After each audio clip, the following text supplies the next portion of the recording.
नमस्कार दोस्तों, मेरा नाम पारुल शरण संवेदना है और मैं लेकर आती हूँ आपके लिए किस्से कविताएं। आज का किस्सा एक गृहिणी पर आधारित है जो खुद को दिन वाला बरामदे का बल्ब समझने लगी है। ऐसा वो क्यों सोचती है, फिर क्या हुआ, उसकी सोच बनी रही या कुछ बदलाव आया।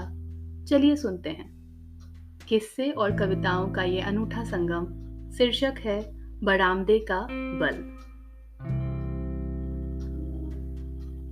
सुबह से ही कुछ अच्छा नहीं लग रहा था। खुद को गैर जरूरी महसूस कर रही थी मैं। कल ही बिजली का इतना बड़ा बिल आया और आज मैं सुबह बरामदे का बल्ब बुझाना ही भूल गई।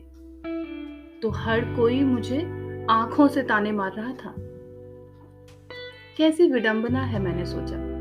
दिन भर खटो, न शनिवार छुट्टी, न रविवार। घर सजाओ, खाना बनाओ। त्योहार में तो मुस्कान के साथ दुगना काम करो, पर अगर एक छोटी सी भूल हो जाए तो कोई साथ भी नहीं देता। मन भी खुद को गलत मान लेता है। सूरज की धूप जब आंगन में पड़ी तो मेरे पास थोड़ा बैठने का समय था, पर मन नहीं किया।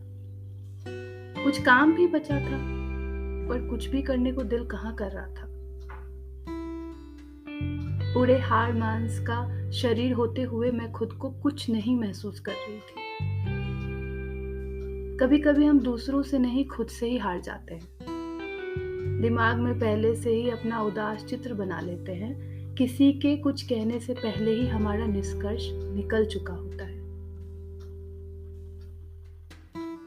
मैं मन ही मन खुद को छोटा महसूस कर रही थी। मैं कुछ नहीं हूं, इतना सारा दायित्व, पर मेरा न कोई अस्तित्व। मैं कुछ नहीं हूं, मुझे तो कुछ भी कहलाने का हक नहीं। मैं कुछ नहीं। समय कैसे निकल गया पता ही नहीं चला। मैं सोच में डूबी रह गई और 2 बज गए। अभी तो चावल भी चढ़ाना है, मैंने बड़बड़ाया। 3 बजे बिटिया रानी स्कूल से आई तो लगा उससे बातें करूंगी तो मुझे अच्छा लगेगा। खाना खाते खाते किसी बात पर उसने मुझसे कहा कि माँ, मैं आगे चलकर तुम्हारे जैसा बनना चाहती हूँ। उसकी बात सुनकर मैं खुश हो गई। मुझे लगा उसे मेरी कद्र है, शायद उसे मेरी मेहनत नजर आती हो। फिर उसने कहा, जैसे आप दिन भर आराम करती हैं ना, मुझे भी जिंदगी भर वैसे ही आराम करना है। मैं तो जैसे खुद को भीतर से और खोखला महसूस करने लगी।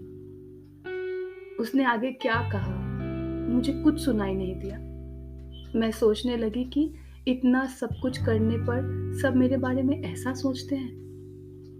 अब तो इन्हें समझाने या बतलाने की भी ताकत नहीं रही। इतना दिया मैंने सबको खुद को कि खुद में कुछ बचा ही नहीं।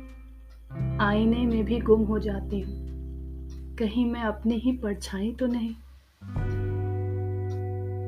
बिखरे खुद को समेटने का सोचा था, पर मुझे मुझसे पहले ही बटोर गया कोई।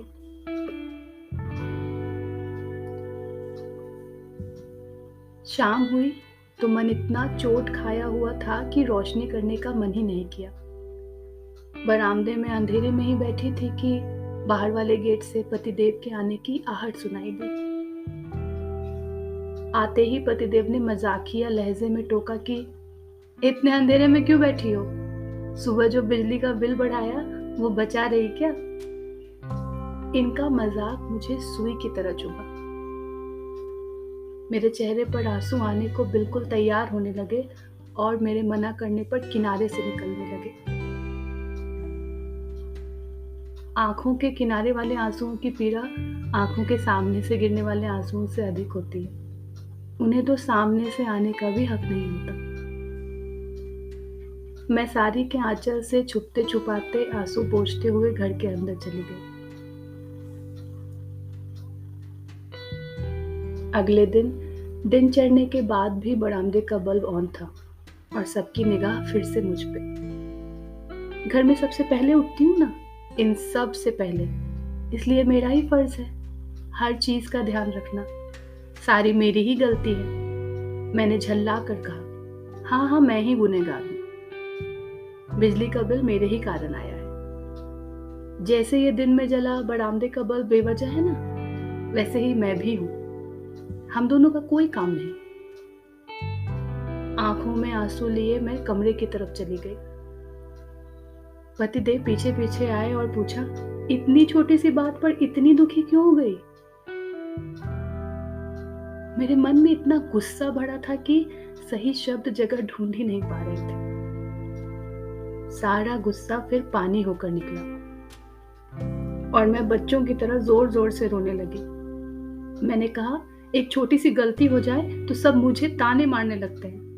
मैं दिन भर लगी रहती हूँ, उसका कोई महत्व नहीं। आपकी बेटी को तो लगता है कि मैं दिन भर आराम करती हूँ। मैं दिन का बरामदे की बल्ब सी गैर जरूरी हो गई हूँ। पतिदेव ने मुझे देखा और मुस्कुराने लगे। उन्हें मुस्कुराता देख मुझे और भी गुस्सा आने लगा। मैंने पूछा, अब मुस्कुरा क्यों रहे हो? पतिदेव बोले, तुम दिन वाले नहीं, रात वाले बरामदे का बल्ब जैसी हो, जिसकी रोशनी के बिना हम गिर सकते हैं, हमें चोट लग सकती है, जिसके रहने से हमें आगे बढ़ने का रास्ता मिलता है। तुम हो जो सबको रोशन करती हो। अब बस बल्ब की तरफ फ्यूज नहीं हो जाना। मैं इंग्लिश का टीचर हूँ, इंजीनियर नहीं। मुझे तो फ्यूज बनाना भी नहीं आता। इन्होंने हंसते हुए कहा। शब्दों द्वारा दुलार गाल पे हाथ फेरने से अधिक प्रिय होता है। ये सोच मैं इनको देखकर मुस्कुरा दी। कैसी लगी आपको आज की कहानी, किस्सों और कविताओं का ये संगम? क्या आपने भी कभी खुद को दिन वाले बरामदे का बल्ब जैसा महसूस किया है? जरूर बताइएगा। आपके जवाबों पर अगली बार मिलने पर चर्चा करेंगे। आप मेरे पेज पे अपनी प्रतिक्रिया दे सकते हैं। सुनने के लिए धन्यवाद। मिलती हूँ फिर अगले शनिवार 8 बजे किस्से कविताओं के साथ। आपसे ही बनी आपकी संवेदना।